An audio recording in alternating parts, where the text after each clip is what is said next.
And there we are, it's working! Yay! We're live, Stefan!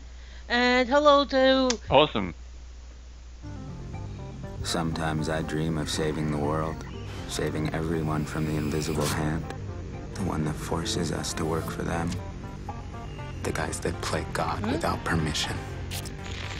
But I'm only a vigilante hacker by night. By day, just a regular cybersecurity engineer. Senior Vice President Technology. Just a tech. It's gonna be fun working with you. Mr. Robot, streaming only on Show Me. Sign up and start your free trial with Show Me. Alrighty. So, there we are. Seems to be working fine. And so I guess we can get started then. Awesome. Alright, so I'm here today with, with Stefan, I just blanked out on your name again. Stefan Kabaldar of Beta Dwarf, the creators of Force Showdown as well as Force before that. And we're here to take a look at his game and chat with him a bit about it today. Thank you for coming on, Stefan.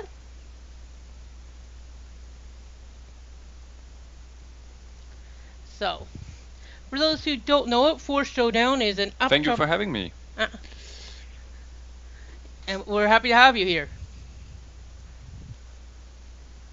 So, for those who don't know, Force Showdown is a deck-building twin-stick roguelite built by Beta Dwarf and was originally called Eternal Arena, I believe.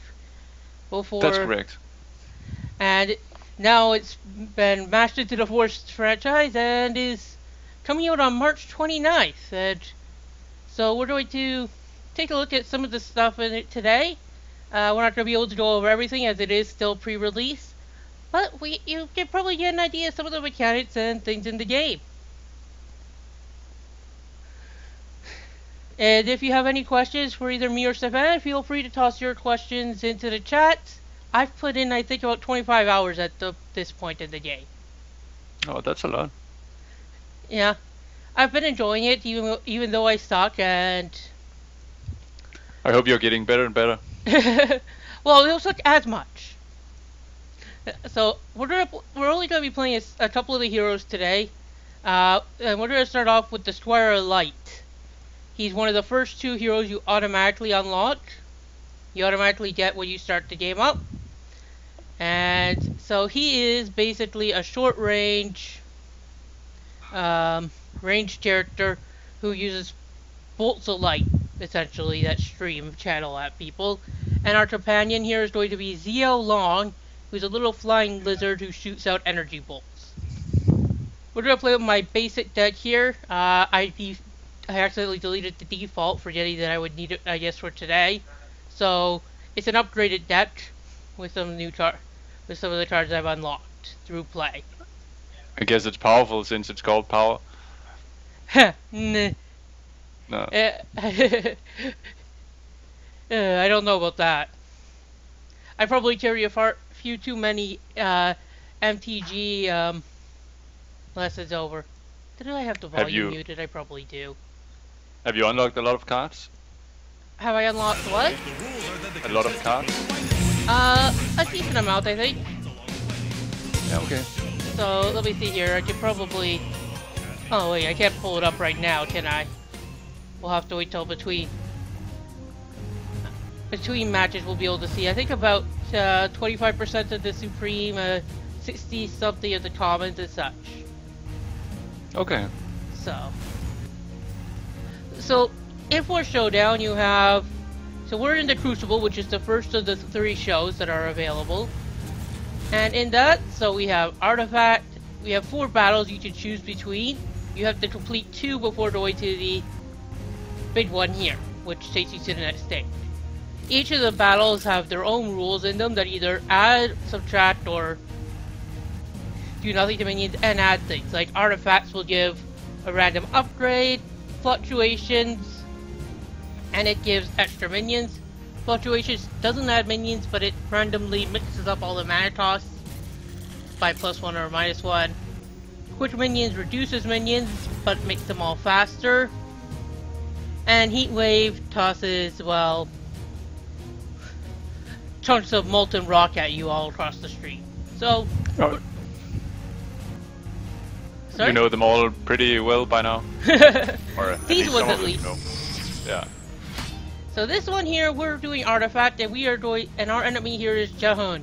Now, this is an arena type game, so there's 8 different arenas, including the final one is the boss.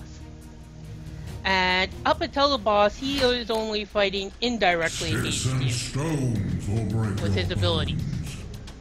But here we are, so this is my starting hand. So I get to choose whether or not I want to keep this or not. Let's see here. I got. No, I want to keep Squire. Like this is a solid hand. Will give me some stuff and a late game card to help.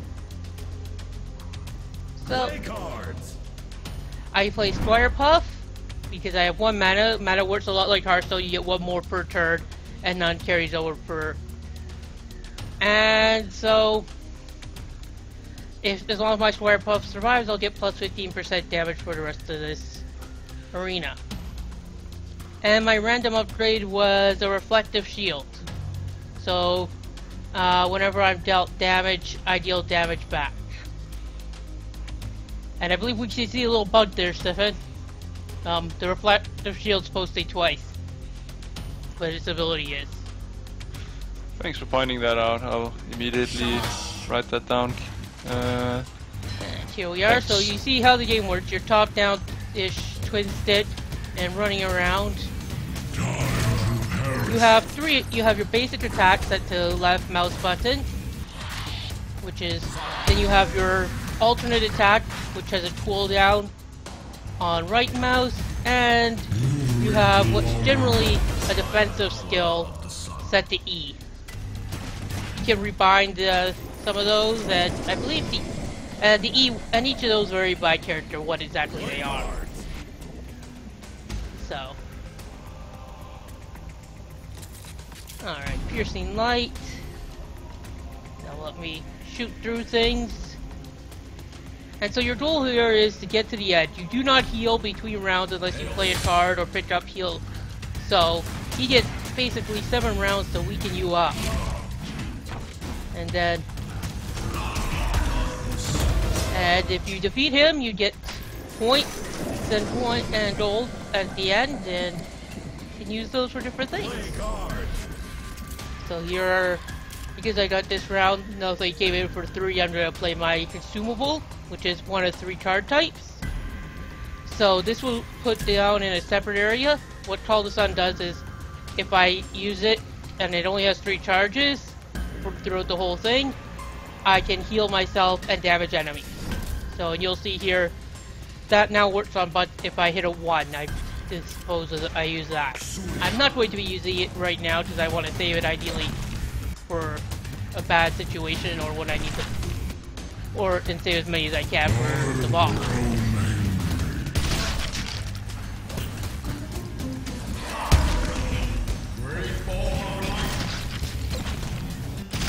One thing on the health is your companion does heal each round, so that does. Now, if you were wondering where are those stones coming from, you know, with all the shiny lasers, that's Jahan being annoying. He is basically, that's his special ability, and he can use it every 8 seconds, and 2 of them cause a little laser line, basically, and if you don't take them out, the map can get quite crowded, I find. Yeah, it's a good idea to keep them managed. Yeah, he likes to crowd the field as much as he can with them. And as there's more, it gets harder to actually take them out because then you have to take out key ones that are connecting them. Yeah. I found him in general to be one of the tougher the early bosses.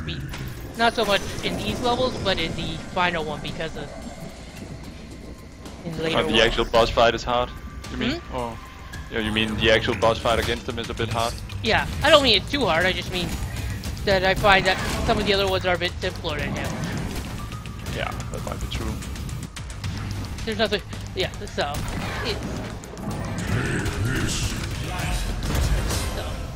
So each turn, generally, I want to use as much of my mana as I can. And I'm preparing basically for that boss fight.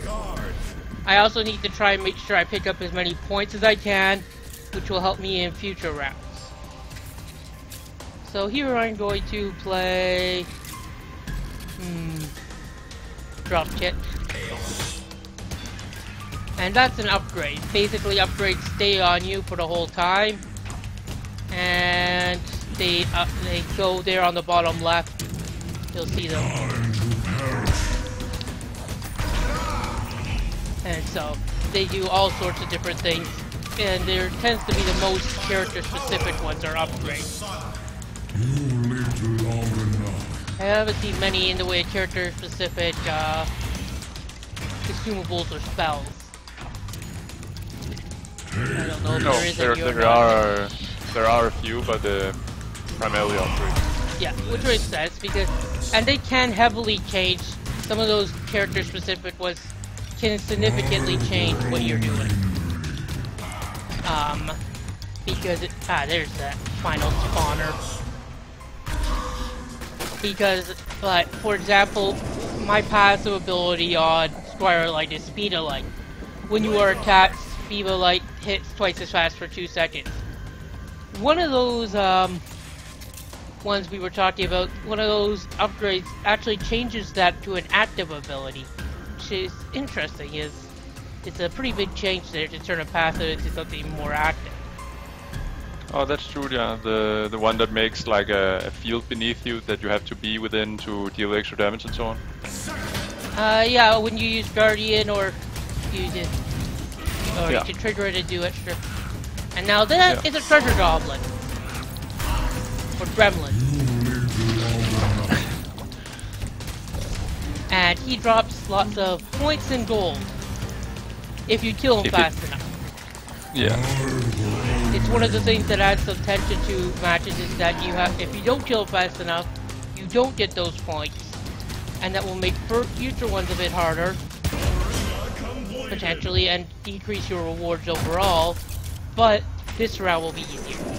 That show up is the most evident when one shows up in a boss fight.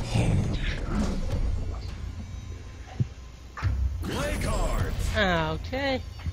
Not a heal as I was hoping, but I like to hold my heals till the final fight. Generally speaking. So what I just played, I have 80 more health, and I'm going to summon a random minion from this area at the start of the fight. And so I got a bunch of different things here going on with him.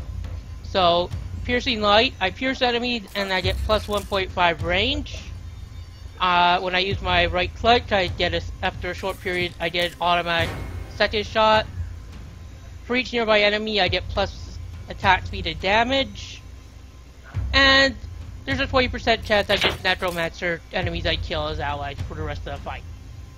Showdown! And see, there's the ally I summoned. It's Turncoat. And here is our boss, Jahun.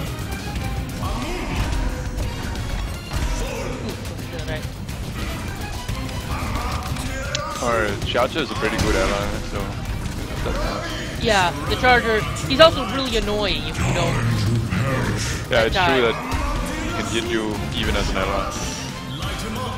Sorry? Yeah, he can hit you even if he's an ally, the Charger. Yeah, the worst one for that, and I'll actually literally avoid this, is the Whirling Rat. I will go out of my way to avoid Rebel Whirling Rat fight. Yeah, but they can be good. Yes, but I tend to find that they tend to mostly kill me. Yeah, okay. That's of course not the idea. And you can see here I'm using my consumable there to keep my health up, because I wasn't trying to fight him without taking any damage, because, well... So I got 39 points, and I got victory for me! Nice. So 39 points will let me get a boom. Boss. When this finishes loading.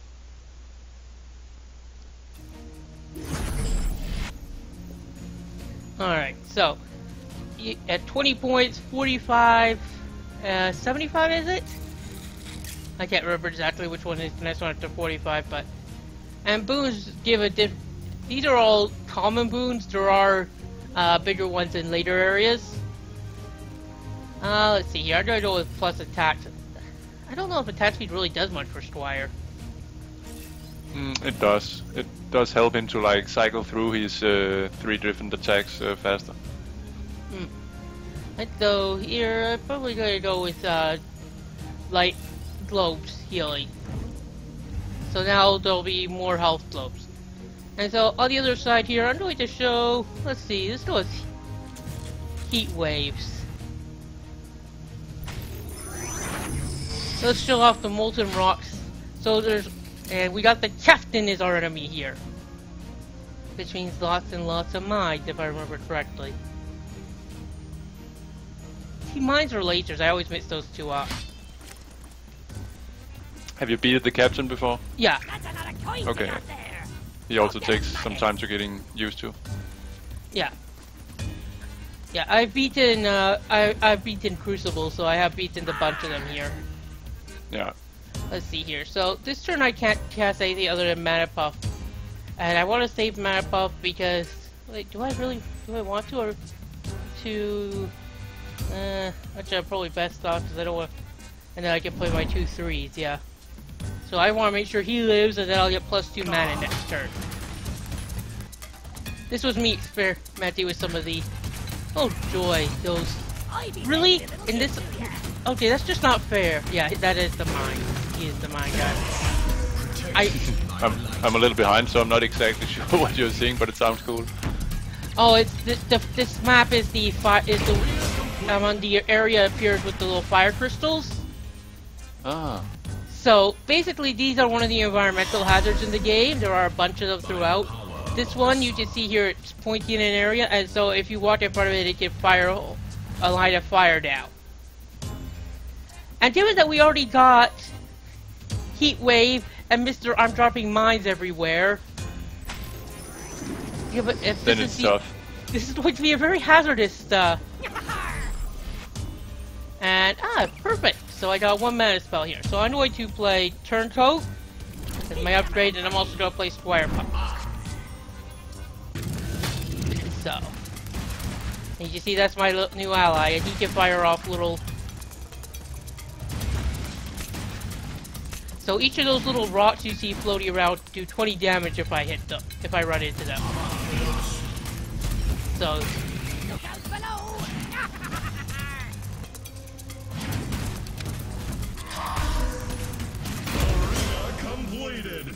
And there we are, I got some more points. And I move on to the third.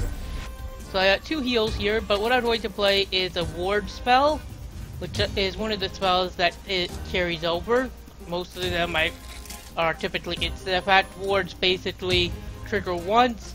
So if I die, I get resurrected with 40 health and 3 seconds of immunity.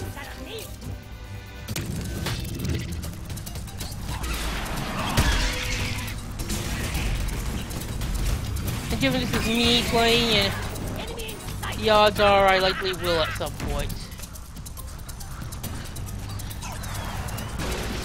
Now, you may notice, while in this round there's only a little bit of interactivity from the enemy with the captain, there is some more in the other modes from what I've seen, but we'll leave it there.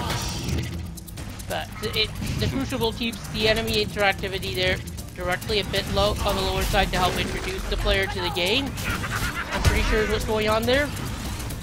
Yeah, that's pretty correct. Yeah, they are way more interfering later on. Yes, they are. So we just want to show that to the players as soon as they're like more comfortable with the general mechanics. Management. Yeah. Yeah. Yes. First, let them get used to the lasers, then show them that the guy can sometimes make the lasers turn direction. Or have the mines walking around.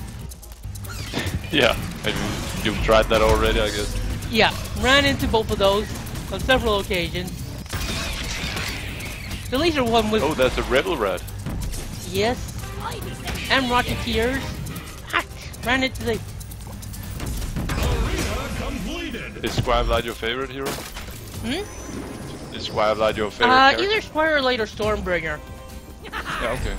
Oh, They're shit, probably you're my two. almost- I do not really like playing the melee characters, I find. Because... Oh, these guys.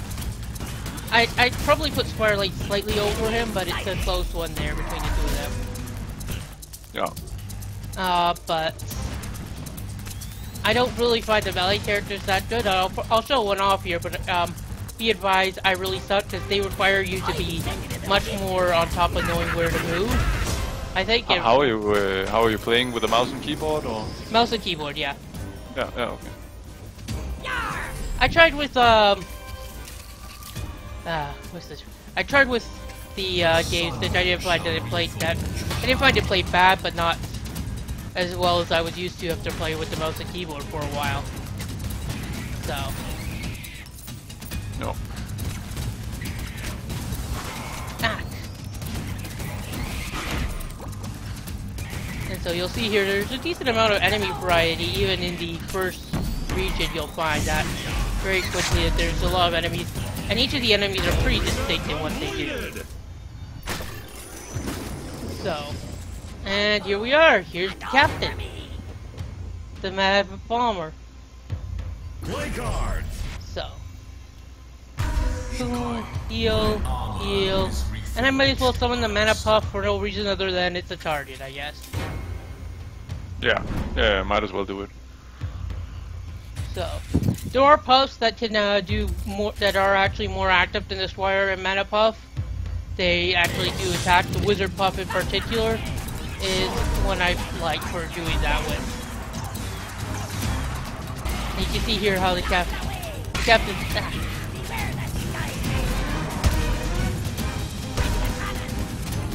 Yes, they just keep moving, and understanding the patterns of the bosses is key. So this is probably not the worst on that side. The worst on that one, I'll say, is the Area 1 final boss. If you don't know how his patterns work, to understand it, you're not succeeding. Did you have to fight him a lot before you completed it? Yeah. Because if you don't quite figure it out, it's very easy. You're going to lose. Yeah. And sometimes, well, and even then, sometimes, you know, if you miss the point or... Ooh, it's pretty interesting to see if you kill the captain here. I'm guessing I'm 40 seconds behind. I have ward, so I was saying. Oh, that's good, yeah. And I won! Yay! And I'm sure you're seeing exactly what I mean by the fact that I suck. You're doing sort of okay. And you're talking at the same time, which is also making it way harder. And so because I got up to 78, I got 2 more boots here. So I get to pick 2 more of these, so I'm going to pick draw an extra card after I mulligan. And I'm going to take plus 20% health. Plus 20 health. We might have a... It's not showing you gain plus 20 health there, so we'll see if that factors in. Oh, and Joy, yes. One thing I'm not sure, does the final boss take the, is it set there, or does it take whichever one you did second? How do you mean the final boss? Not final, but the one here, for the area, like, what is his arena... Is his arena condition set, or is it based on what you did last? Sorry, the microphone is a little weird, but if it's based on what you did last, how do you mean? Like, is it like, I've noticed that sometimes it seems like the one that you get in the end will be similar to what condition you had last. Is that just me noticing that on the odd time it happens, or is that actually what's going on? So you mean you have heat wave because you had heat wave in the previous fight? Yeah, or is it just heat wave because I'm just that unlucky? That unlucky. There's only a smaller amount of modifiers that can work on these gatekeeper bosses, if we call them that, and those are slightly sort of they cannot be deck counters, so you won't meet things that are really weird, so that you in theory have a chance. I guess Heatwave is of course making it much harder for you, but it's well, not like, that much, not too much harder. It's just one of those ones that can make it a bit harder. There's... Yeah, but it can also help. Like I mean, the Heatwave also hits enemies. Yeah. Yeah. No. There he is. There we go. Got him.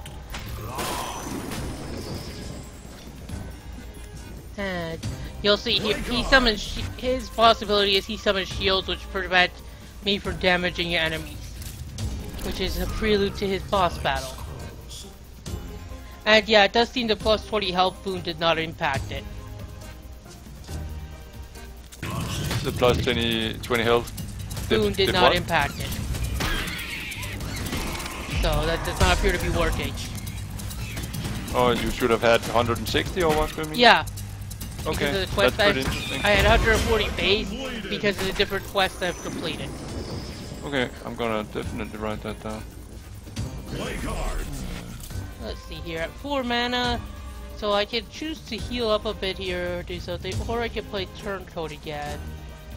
And I can save this for later. Oh, well, I hit the wrong button, so that... I was gonna play Turncoat, but I guess I will wait. And instead I'll play that in Piercing Light. And I'm going to just be... And here we are. Ah, I thought that.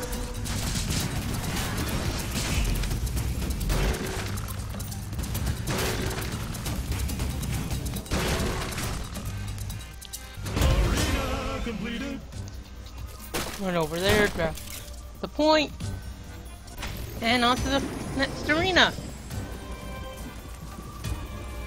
Play cards. Let's see, 5. Mend my wounds. Grab the health here.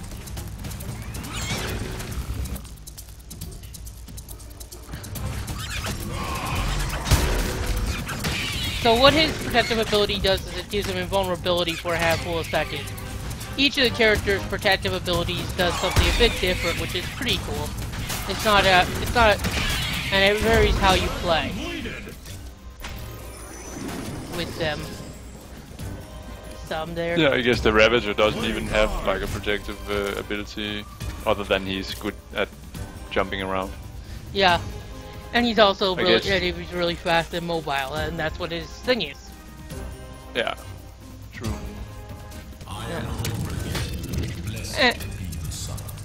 And the Archers is a bit... Stormy is a bit weird there with Stormbringer. As his defensive is less damage mitigation and more area control. You mean Stormy, the little cloud? Yeah. No, I mean, well, that's his passive. I meant Stormbringer there. And his is basically a force field. Oh, yeah. Yeah, it doesn't make you invulnerable or anything, it just keeps you out of danger a little bit. Not against projectiles, though. Yeah. But he has his major bonus of staying so far away from enemies. Yeah. And of course, he can easily turn that ability into an attack ability of sorts with one of the base upgrade cards he gets, Firing Zone.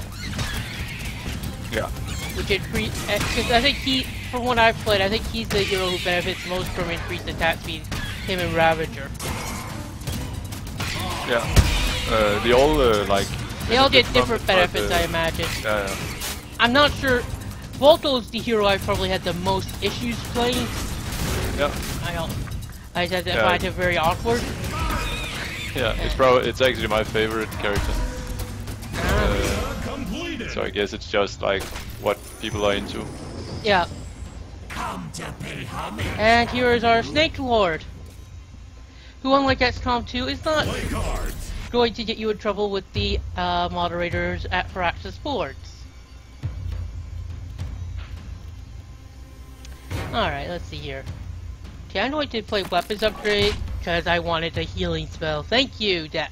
The sun shall reforge. I was taking a chance there that I'd draw it, and I got it. So. Leaves me with a really nice hand of cards I can't play. And that's why you have to balance your mana turn. Indeed. So this guy is basically, so you have to destroy the shield here when he bursts it out, and then he's vulnerable.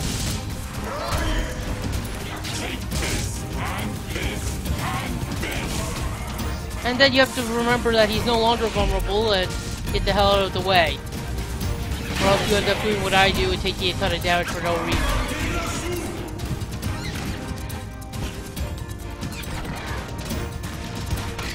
You also have to lead him around some to make sure that when he charges you, he's hitting the wall. Yeah. If you don't lead him properly, he'll be able to just keep running forever and ever. It is one of the interesting things with this fight, actually, I think. Yeah, but I do see how it's definitely a bigger challenge with the Fury Heatwave. Yeah.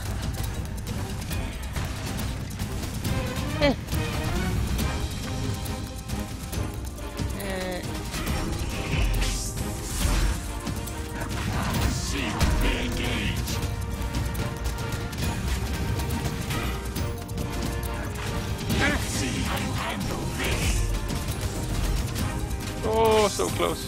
So close. I'm It's still entertaining alive. to watch. I'm still alive. One life? What the? Hey, At least you're making it very entertaining. Ah.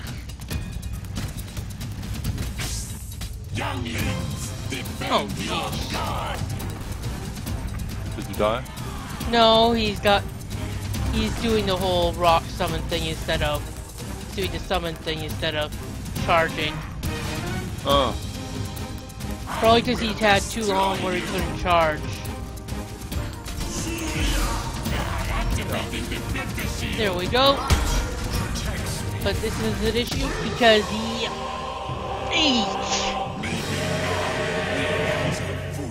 Yeah, too many of them. So I died. And... Oh, you did die? Yeah. Oh, so close? So close, yet so far away.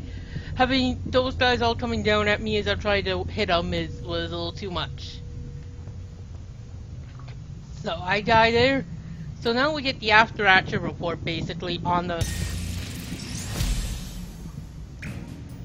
it. So it shows there I succeeded on both, I gained some gold, and I don't believe this also shows what I picked up from the goblins, the gremlins. So that's just what you get base for defeating those. And that goes up based on how many you win and such. And it tells you how well you did with, you know, how much damage did you take, you know, what did you play, and so. Gives you a lot of interesting things there.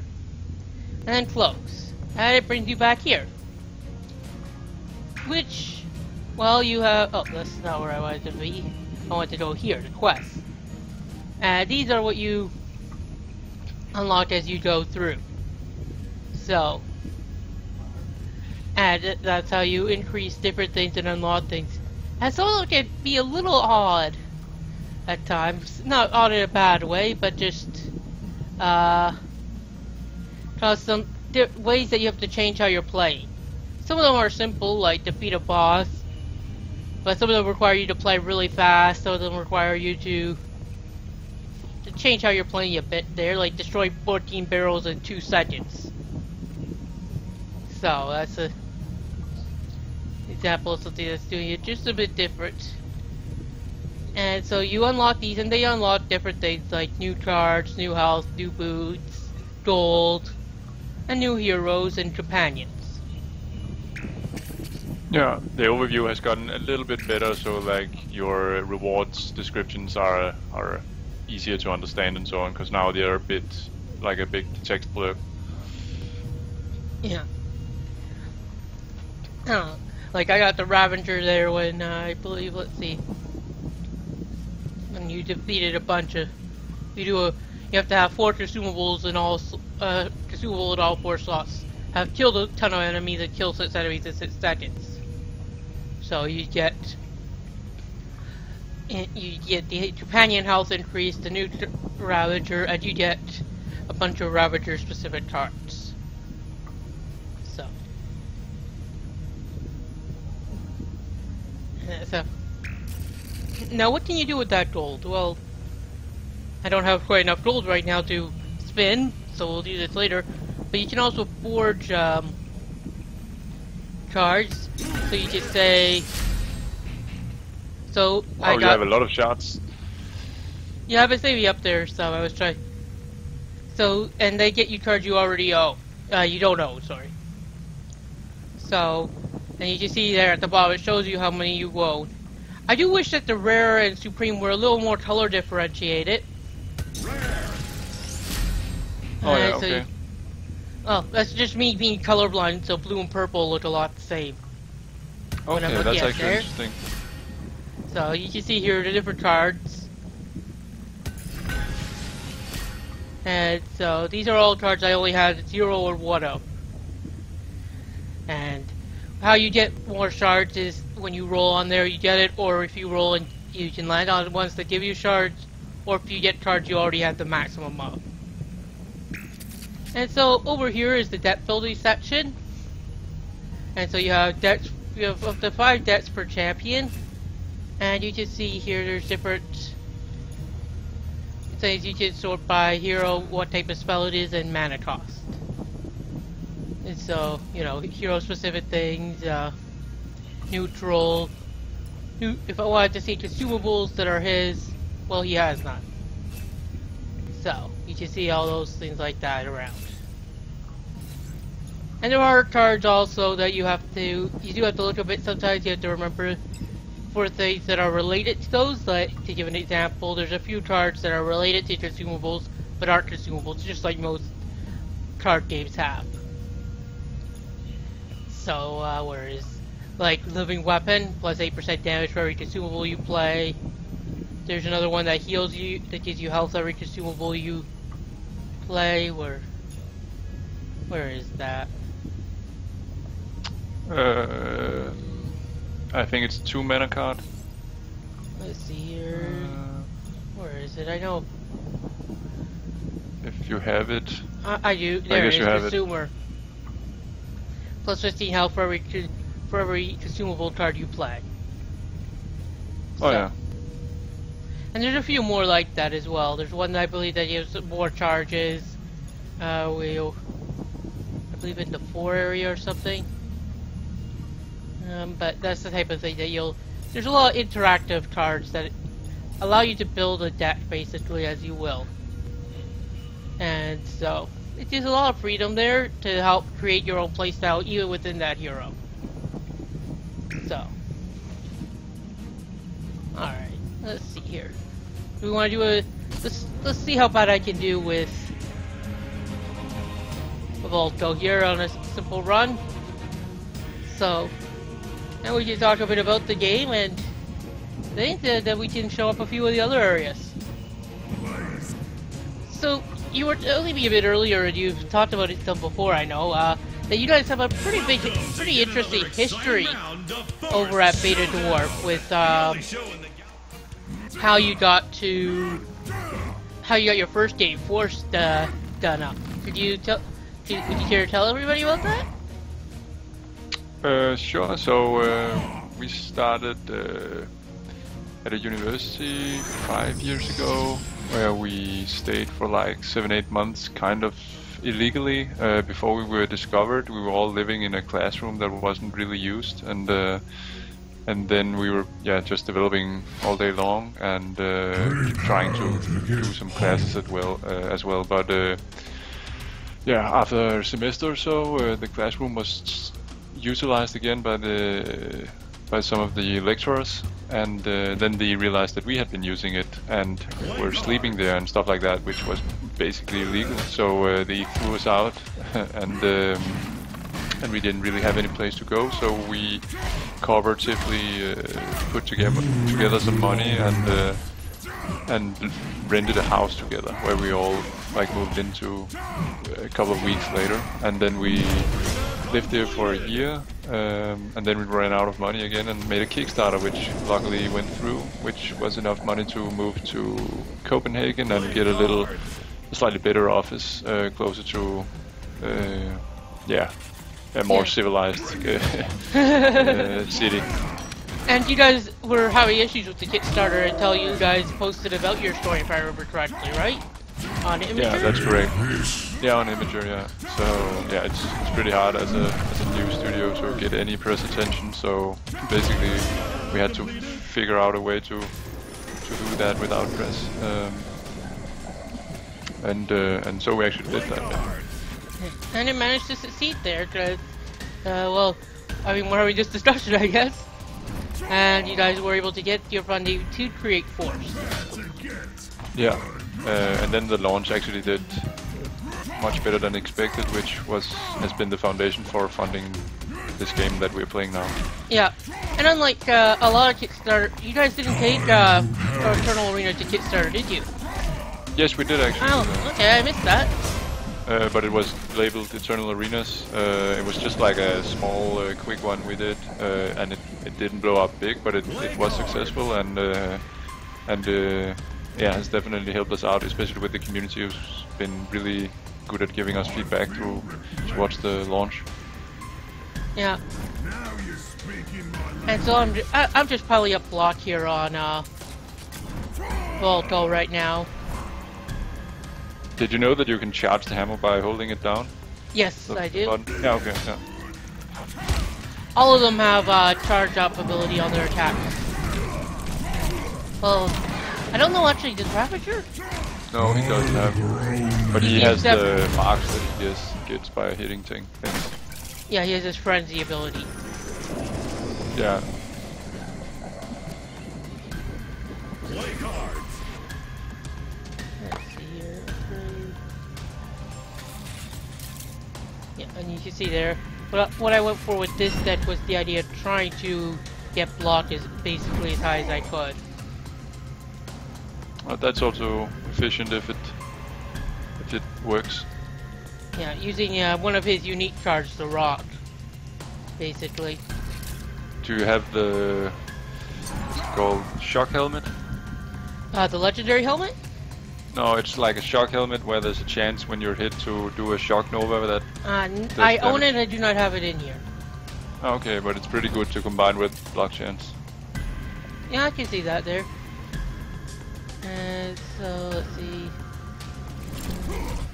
And why I'm getting all these consumables is because I have endless supplies here, which gives me consumables every time I play 2 or more spells.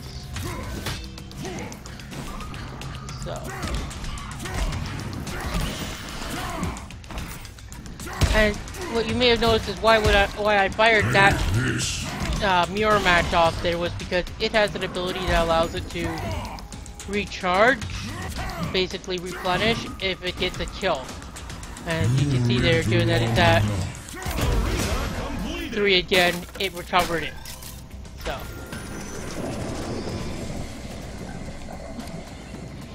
That's what it does there. Let's see, Square Puff, Rage Potion, Emergency, and these are the stats. I guess I should probably run these down for people who are wondering what the hell all these numbers are. So you have your health, you have your movement. I think they all start at 8 and they could go up to 12, unless Reaper starts at a little higher. Block chance goes up to 85, and that basically can negate damage. Damage, or how much damage increases you have, generally based on a passive. Attack speed increases. And crit chance. What is your chance to crit? So. All pretty self-explanatory there. It's easy to turn on or off if you want to see it or not. You don't often need to really see it because it's easy to see on the icons there if you remember what cards you played. But it could be useful to have it written out when you need to see which card you need to play.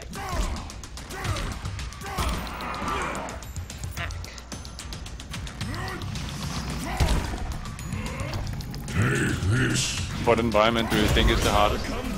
I'm not quite sure at this point. I think the one with all the little spinning red things would be one of the ones, or the ones that, like the monster that have it. Only they're set only on the wall. Would be near my side, as well as the one with, as well as the one that tends to have a bunch of the fire ones. This is probably one of the easier ones I find. I don't really. It's a bit annoying to get to watch your step, but it's not really.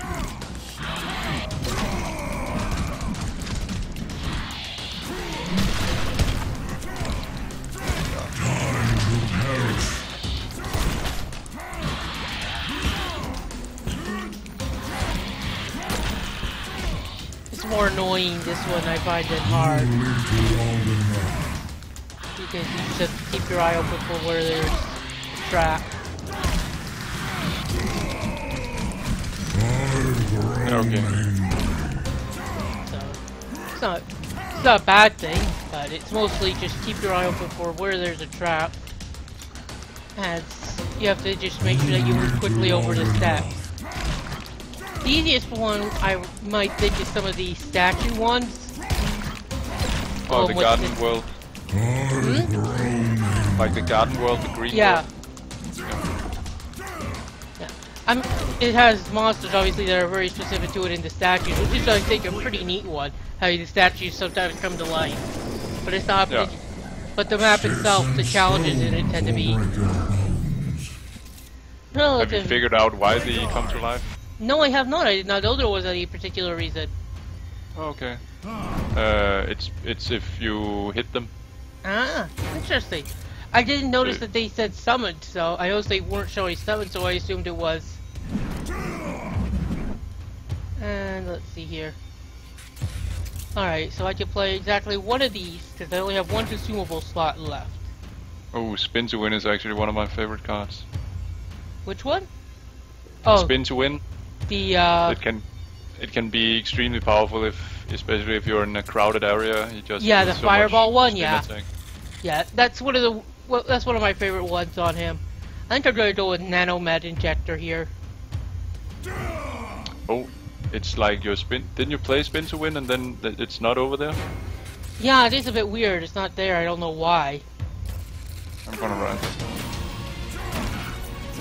So they are right now trying to get the game ready for final release on the 29th.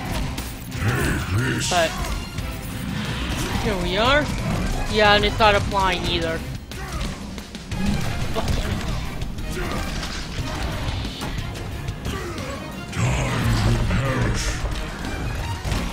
One thing I would maybe also say is that the mirror thing should not be summoning necessarily the summon monster one. That always felt a bit weird there to me. I don't know about anybody else. I'm not sure I follow, so the Hourglass. I can summon Yeah. with the ones that allow you to summon you can summon the Hourglass, which summons more allies. So you could end up with summoning basically a horde. yeah. So that always just felt a bit weird. I'm not quite sure if that's quite what you guys Yeah. intended or not. That it summons enemies or No, that you can summon that via the type of enemy. that you can summon the A rebel. Hourglass through the Mirror Match Yeah, so or it- the Turncoat. Yay! I got Yeah. through the first stage for once with World Go. Oh, that's a first or? Not a first, but I have a high death rate with him. It seemed to go pretty well. Yeah, it did. Even with Spin to Win off. The feds send their regards in the form of a mighty boon. And so I get to claim my boons here. And let's see here.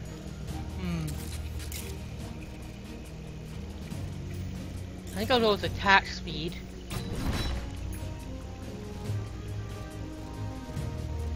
And all those attack speed, just faster Volto. Chaos Illumination, I don't. Magnetic weapon or quick minion.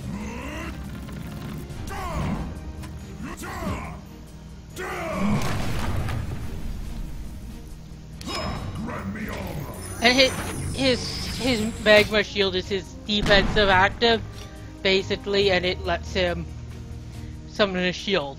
There are other cards that let you get a shield, as well as the events, but let's see here. I got the rod, which is nice.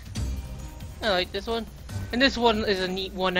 I'm not quite sure how good it is, but it's neat. I probably also slightly overvalue card draw, given my background in Magic the Gathering. Yeah, but it's still super good. Yeah, but not if you like are top decking. Yeah. Or I mean, you need to have enough mana for it too, but still it's always good to have a lot of but you have also the smaller amount of turns. The amount of turns being static does decrease its value some, I think. And so this guy's thing is that he likes to drop little laser grenade turrets. Play card.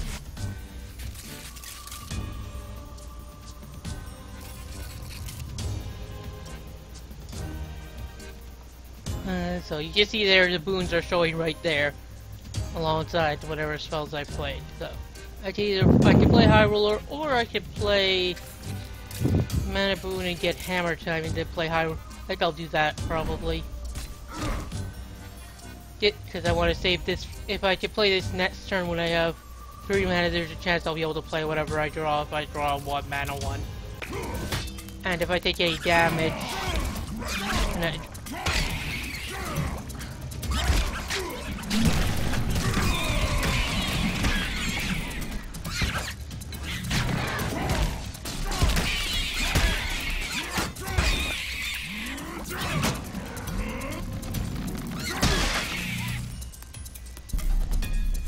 so on this map, because of this guy's ability to summon tours, you have to be very cognizant of what's going on the map around you.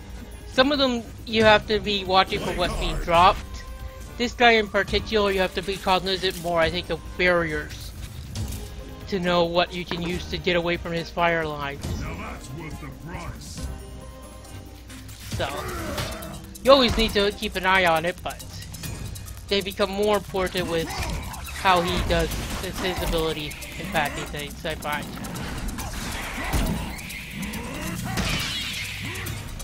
Oh, that was my guy.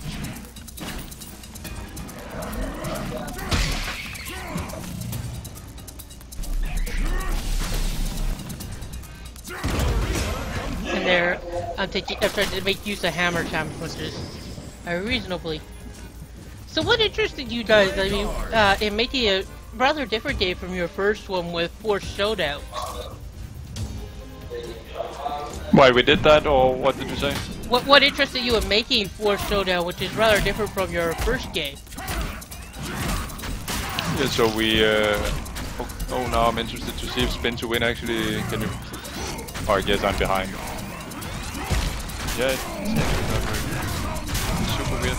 Okay, yeah, so we made Forced Showdown because we, basically Forced was a great game and was really focused on co-op and so on, but we wanted something that has the potential of creating probably more of a community, where as opposed to a game that you complete and that's it, then we wanted to see if we could do something that had a bigger reason to make a community and put more hours into it and so on. And then we thought, what kind of games do that? And roguelikes are pretty good at that. People put lots of hours into those. And then we were also pretty fond of CCGs, and we thought, okay, is it possible to sort of combine these two genres? It seems like that hasn't really been done before.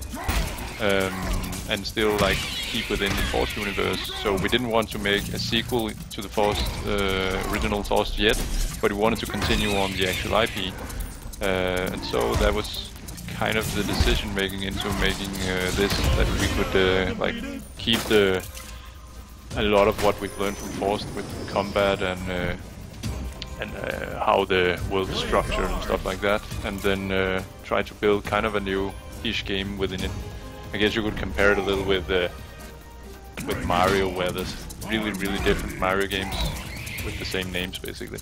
Yeah. Well, there's a lot of spin-offs in different games. Yeah. Nintendo just happens to do the most with all the spin-offs in existence, I think. If somebody were to ban Nintendo from making spin-offs, there might be, we may need to get a suicide watch, or a firing watch. Yeah.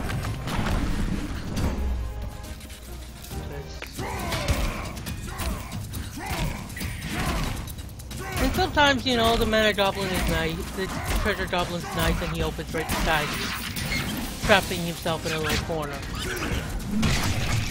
Sometimes you can kill him fast, yeah.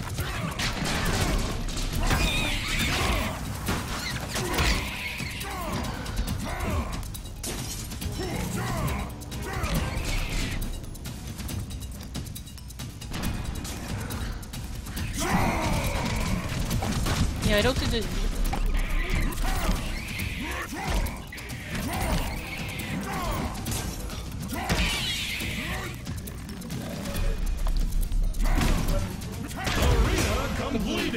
One thing it took me a while to notice, and if for people who are looking at playing the game, is that you can't tell which monster is summoned or not by looking at the color of their health bar. If it's yellow, yeah, it is kind of like an advanced thing. Yeah, but it's also very useful to know, especially on maps where there's a lot of summons. So. Yeah, it's really good to know. There is a tooltip in the tutorial, but I totally get why people not always. Yeah, and it's also one of the loading screens, which is where I noticed it. Because in the tutorial, you're already learning a lot of things. Yeah. So you'll get overloaded with information. But then having that come up later on as one of the screen tips is a really nice one. Because at that point you're looking at it and you say, oh, okay, that's how. Because you don't need to kill all the enemies, you just need to kill all the base ones. Summons do not need to die. That was a waste of time. Yeah, that is true, and there's also like some consumables and upgrades and stuff that deals with them a little better. A lot of them help deal with, not a lot, I guess, a decent number. Deal with that, because there is so many in the game at times. Yeah, especially in the later campaigns.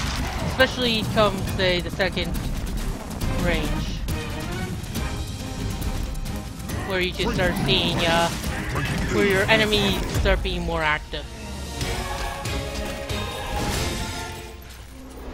Now that's a bit annoying that I can't get that point. Yeah. So. Yeah. It appears in the arena after. It's only in the arena played where it doesn't appear, which is super weird and a bug. Will our contestant go straight for the throat or play it safe and gather his strength? And so here we are with another. And I'm going to play Life Assurance. Get Volko some more healing. And now we go face the Keeper, and he's got Heat Wave again. Yay!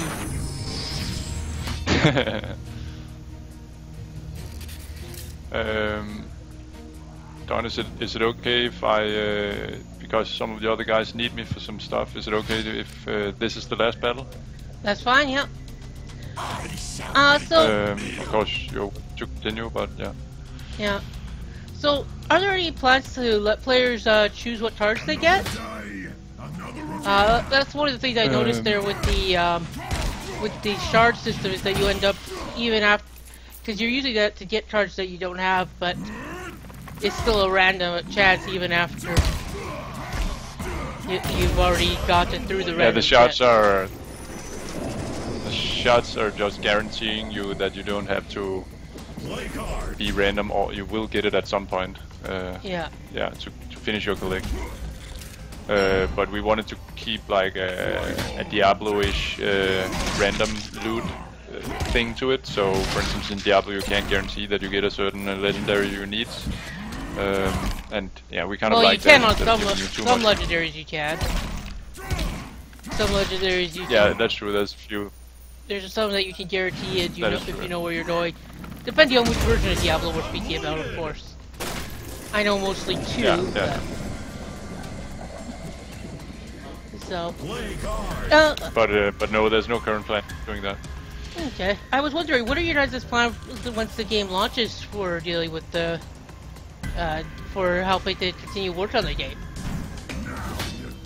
Because you just were talking about how important it is. So, what are your plans post-launch for the game? So we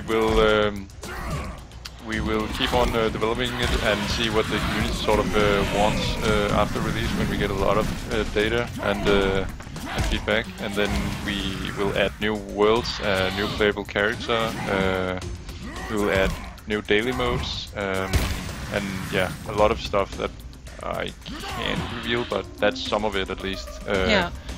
And probably also go in a direction with something like really different from the worlds that are there already. There might be some robots, for instance. That would make some sense. We know that there's an AI at this world. Yeah. Yeah, so there will be. We are basically treating this launch as kind of like an early access game, just with a game that is pretty polished already, and then we want to just keep updating it. And we've been practicing that for a year now, where you, if, for instance, check out the Steam news, you can see that we've done like almost 40 updates. Yeah, I was looking at some of that.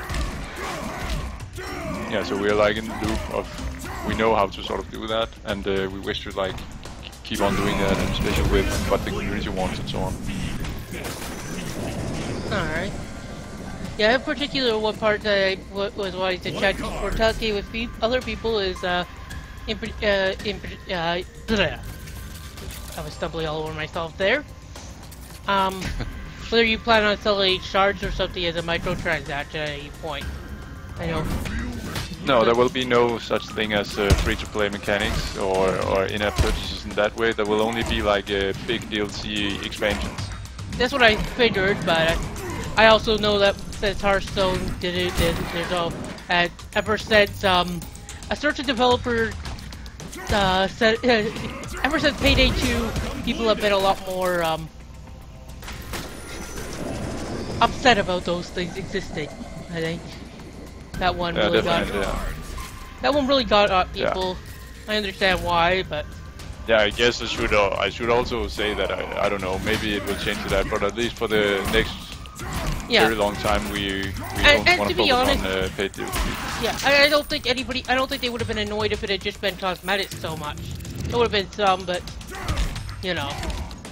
Yeah, I guess I read a little about it. It's also, I guess, because they killed a lot of modding with the new expansion, and of course, if people had put a lot of hours into making certain mods and stuff, and it's suddenly ruled out, it's of course a little tough and for the modding community.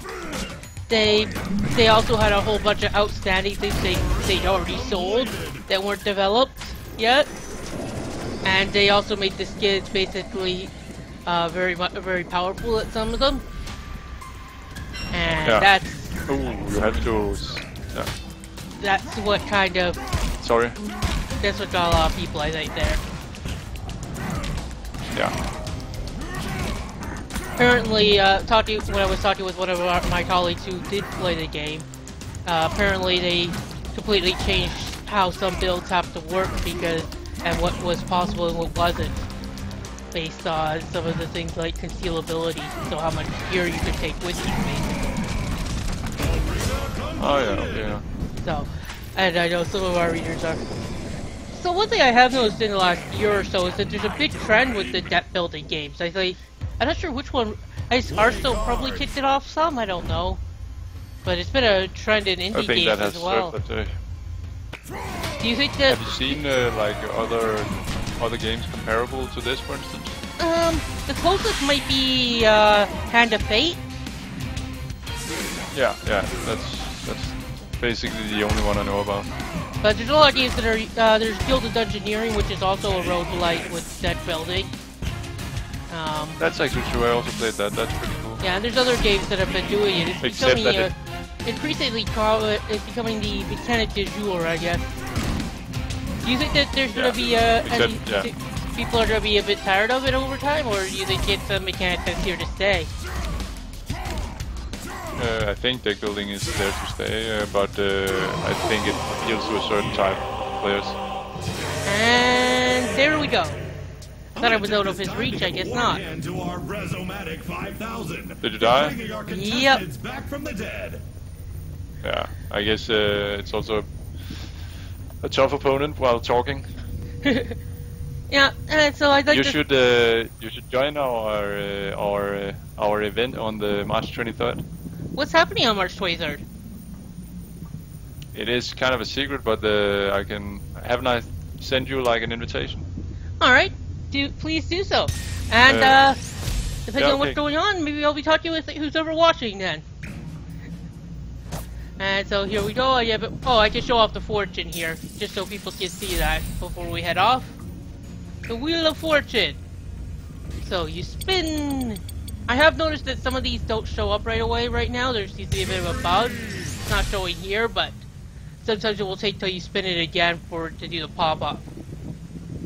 But oh, I can't see it yet, but what is it that you say it's not working? it didn't happen this time, but sometimes when you spin it, if you've spun it several times before, sometimes it will only show one it won't show the one at a time, it will only show them in groups of two. And especially when you're doing the final one, that gets a bit irritating. I don't know why it does that, it's just a weird thing that happens sometimes. Yeah, it sounds like a bug, yeah. So, and what I got here is Dynamic Entry, which for the first 15 seconds of an arena, I get plus 55% damage.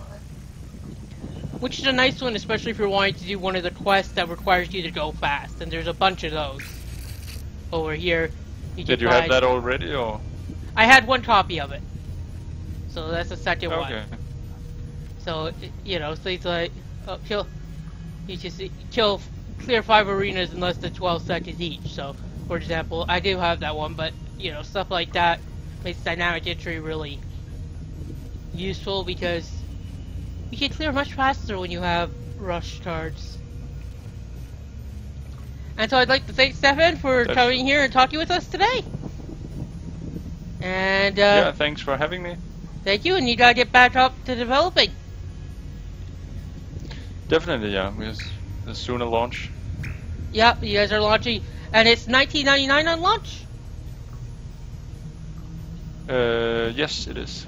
So, for Showdown will be available on Steam for $19.99 come March 29th, and we'll be covering the game further. You can expect more streams, and we will have a review for the launch. And so... Awesome. And we will squeeze the box now. Yep. Sorry? Squeeze the box? Squeeze the box that, yeah, so oh, okay. There's no box on launch. So, everybody, thank you for stopping by, and we'll talk with you later. And... Yeah, okie dokie, cool.